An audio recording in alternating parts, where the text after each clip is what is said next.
friends, welcome back to my YouTube channel Go Agro. So friends, today's lecture is on rainfed agriculture and watershed management पर। ये rainfed agriculture का 4th lecture है। इससे पहले मैंने rainfed agriculture के और भी लेक्चर्स लिए थे जिनका लिंक आपको वीडियो के डिस्क्रिप्शन में मिल जाएगा और ये 3rd सेमेस्टर का सब्जेक्ट है। इससे पहले मैंने 3rd सेमेस्टर के और भी सब्जेक्ट्स के लेक्चर लिए थे जैसे कि entomology, pathology and plant breeding पर, जिसका लिंक आपको वीडियो के डिस्क्रिप्शन में मिल जाएगा। इसके अलावा वीडियो के डिस्क्रिप्शन में आपको गो एग्रो ऐप को डाउनलोड करने का लिंक दिया हुआ है। गो एग्रो ऐप पर आपको बीएससी एग्रीकल्चर के सेमेस्टर वाइज नोट्स के पीडीएफ मिल जाएंगे। इसके अलावा वीडियो के डिस्क्रिप्शन में आपको टेलीग्राम ग्रुप का लिंक दिया हुआ है। टेलीग्राम के थ्रू आप हमसे कांटेक्ट कर सकते हैं। आपको वीडियो से रिलेटेड या फिर ऐप से रिलेटेड कोई भी प्रॉब्लम है तो आप हमसे वहाँ पर शेयर कर सकते हैं। आज की हमारे लेक्चर का टॉपिक है एंटी ट्रांसपेरेंट्स। इस सब्जेक्ट में हम ड्राई लैंड फार्मिंग और रेनफेड फार्मिंग के बारे में पढ़ते हैं। रेनफेड फार्मिंग में जैसा कि हम जानते हैं अपना मेन एम होता है मॉइस्चर को कंजर्व करना और इरोजन को रिड्यूस करना। इसीलिए मॉइस्चर कंजर्व करने के लिए हम अलग अलग प्रैक्टिसेस को फॉलो करते हैं, जिसमें हमने लास्ट लेक्चर में पढ़ा था स्ट्रिप क्रॉपिंग। इसके बाद आज के हम इस लेक्चर में एंटी ट्रांसपेरेंट्स का यूज़ समझेंगे। एंटी ट्रांसपेरेंट्स क्या होता है और इसे फील्ड में कैसे यूज़ कर सकते हैं। इसके बाद नेक्स्ट लेक्चर में हम टीलेज को समझेंगे कि रेनफेड फार्मिंग में कौन कौन से टीलेज प्रैक्टिसेस को हम यूज़ करते हैं। नाउ एंटी ट्रांसपेरेंट्स को समझने से पहले सबसे पहले हम ट्रांसपीरेशन को समझते हैं। ट्रांसपीरेशन क्या होता है?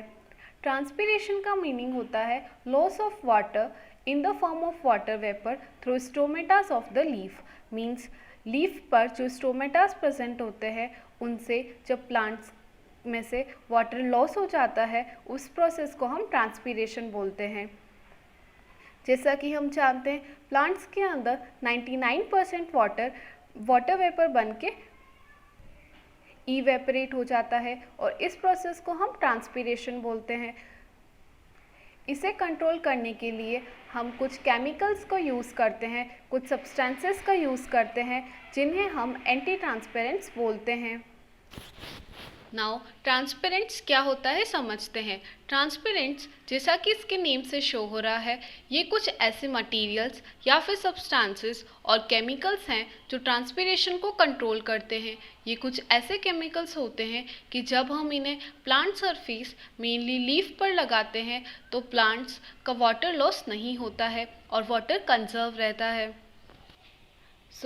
प्लांट्स में रूट्स जो वाटर को एब्जॉर्ब करती है उसका 99% वाटर ट्रांसपीरेशन होकर एटमॉस्फेयर में चला जाता है, जिसे कंट्रोल करने के लिए हम कुछ एंटी ट्रांसपेरेंट्स को यूज़ करते हैं।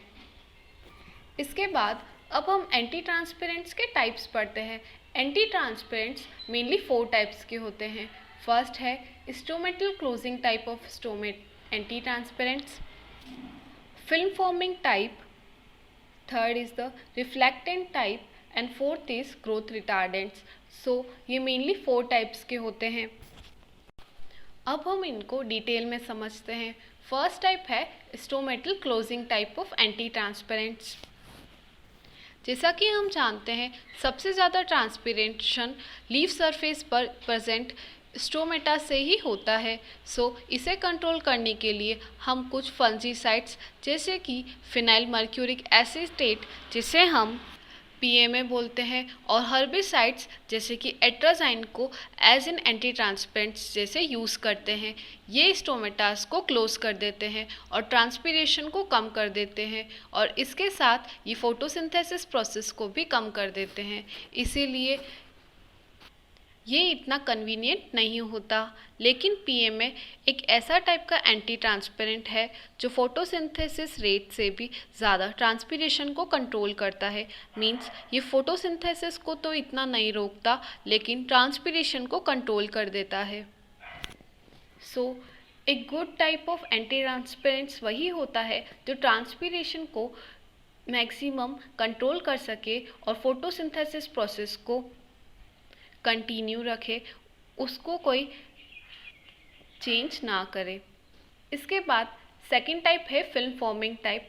फिल्म फॉर्मिंग एक टाइप का एंटी ट्रांसपेरेंट्स है जो प्लांट्स को आउटर सरफेस मेनली लीफ पर एक वैक्सी लेयर और प्लास्टिक की लेयर बना देता है, जिसकी वजह से ये ट्रांसपीरेशन लॉस को कम कर देता है। लेकिन ये एक इतना अच्छा एंटी ट्रांसपेरेंट्स नहीं है क्योंकि ये फोटोसिंथेसिस को कम कर देता है। यहाँ पर फिल्म फॉर्मिंग एंटी ट्रांसपेरेंट्स के कैरेक्टर दिए हुए हैं। फर्स्ट कैरेक्टर है they should form a thin layer. Second character है they should be more resistant to the passage of water vapour through carbon dioxide.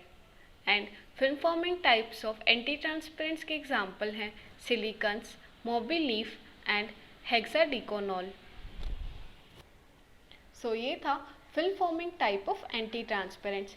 इसके बाद third type of anti transpirants है reflectant. रिफ्लेक्टेंट कुछ white colour का material होता है जिसे हम लीफ पर एज अ कोटिंग जैसे यूज़ करते हैं। ये सन रेडिएशन को रिफ्लेक्ट कर देते हैं, जिसकी वजह से लीफ का टेम्परेचर भी कम रहता है और ट्रांसपीरेशन कम होता है। सो रिफ्लेक्टेड एक अच्छे टाइप का एंटी ट्रांसपेरेंट्स है क्योंकि ये लीफ का टेम्परेचर को कंट्रोल रखता है और ट्रांसपीरेशन को भी कंट्रोल करता है। इसका एग्जाम्पल है 5% केओनिल स्प्रे को यूज़ करने से हम ट्रांसपेरेंट्स लॉस को कम कर सकते हैं। इसके अलावा और भी एग्जाम्पल्स हैं जैसे कि scheelite, hydrated lime, calcium carbonate, magnesium, zinc sulphate and kaolin etcetera. Now fourth type of anti transparent है ग्रोथ रिटार्डेंट्स। ग्रोथ रिटार्डेंट्स कुछ ऐसे केमिकल्स होते हैं जो प्लांट्स की शूट ग्रोथ को तो कम कर देते हैं और रूट ग्रोथ को इंक्रीज कर देते हैं, और ये कंडीशन प्लांट्स को ड्राउट रेजिस्टेंट बना देती है। मींस जब प्लांट्स में वाटर की कमी होती है, जब प्लांट्स को कम वाटर अवेलेबल होता है, ड्राउट की कंडीशन होती है, तब हम साइकोसील CCC को अप्लाई करते हैं, जिसकी वजह से रूट्स ग्रोथ इंक्रीज हो जाती है और शूट ग्रोथ कम हो जाती है। क्योंकि हम जानते हैं कि प्लांट्स में ट्रांसपीरेशन शूट पार्ट से ही होता है, इसीलिए हम शूट ग्रोथ को कम कर देते हैं, जिसकी वजह से हम ज़्यादा से ज़्यादा ट्रांसपीरेशन को कंट्रोल कर सकें और इसे हम एंटी ट्रांसपेरेंट्स जैसे यूज़ करते हैं। सो ये थे एंटी ट्रांसपेरेंट्स के टाइप्स। इसके बाद हम कुछ good features of anti transpirants को पढ़ते हैं। यहाँ पर एंटी ट्रांसपेरेंट्स के कुछ गुड फीचर दे रखे हैं। फर्स्ट फीचर है anti transpirants are non toxic. Means anti transpirants non toxic होते हैं, इसमें कोई पॉइजनस बिहेवियर नहीं होता है, ये प्लांट्स को हार्म नहीं करते। Second, non permanent damage to stomata mechanism. Means जैसे कि हम कुछ stomata closing type of anti transpirants को यूज़ करते हैं, लेकिन ये कभी भी स्टोमेटास को परमानेंट क्लोज नहीं करता, ये स्टोमेटास को कभी भी परमानेंट डैमेज नहीं कर सकता है, ये एक टेम्पररी यूज़ के लिए होता है। इसके बाद थर्ड फीचर है specific effects on guard cell and not on the other cell. Means जब हम एंटी ट्रांसपेरेंट्स को यूज़ करते हैं तो मेनली ये गार्ड सेल पर ही वर्क करता है, बाकी दूसरे सेल को ये अफेक्ट नहीं करता है। इसके बाद फोर्थ फीचर है effects on stomata should persist at least for 1 week. Means जब हम कोई एंटी ट्रांसपेरेंट्स को यूज़ करते हैं स्टोमेटा पे, तो इसका जो इफ़ेक्ट है वो एटलीस्ट 1 वीक तक रहता है। एंड नाउ फिफ्थ पॉइंट है केमिकल्स और material should be cheap and readily available. Means anti transpirants में जो हम केमिकल यूज़ करते हैं, जो मटेरियल्स यूज़ करते हैं, वो चीप होना चाहिए और इजीली मार्केट में अवेलेबल होना चाहिए। सो ये हैं एंटी ट्रांसपेरेंट्स के गुड फीचर्स। इसके बाद लास्ट टॉपिक है role of anti transpirants in annual field crops. Means agriculture करने के लिए हम जो क्रॉप्स लगाते हैं उनमें एंटी ट्रांसपेरेंट्स का क्या रोल होता है समझते हैं। यहाँ पर एक साइंटिस्ट का एक्सपेरिमेंट दिया है। फॉरेंग ने 1973 में एक एक्सपेरिमेंट किया था। इस एक्सपेरिमेंट में उन्होंने फिल्म फॉर्मिंग और स्टोमेटा इनहिबिटिंग टाइप के एंटी ट्रांसपेरेंट्स को सोरगम क्रॉप में यूज़ किया था